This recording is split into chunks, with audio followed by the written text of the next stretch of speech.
What I hear most of the time is it was like that when I moved in. And in fact, what tends to happen is when they're vacating the property, they want the cheapest and the quickest way to get out.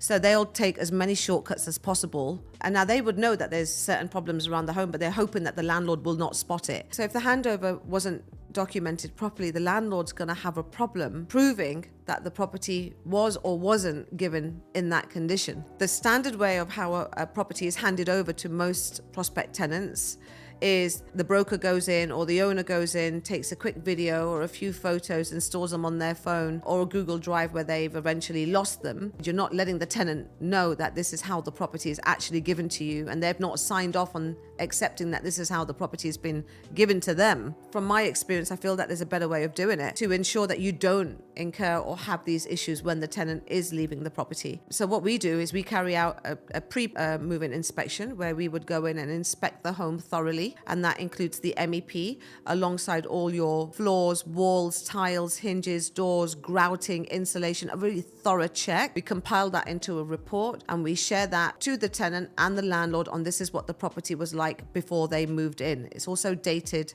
and timed. We then give the tenant 48 hours inside the home and we carry out a post inspection. Now, in that 48 hours, the tenant should have tried and tested the components throughout the home. If they have had any problems, they should let us know so we can mark that on the post-move-in inspection. By doing that, we find that there's no conflict on how the property was given to them and how they must return that property back.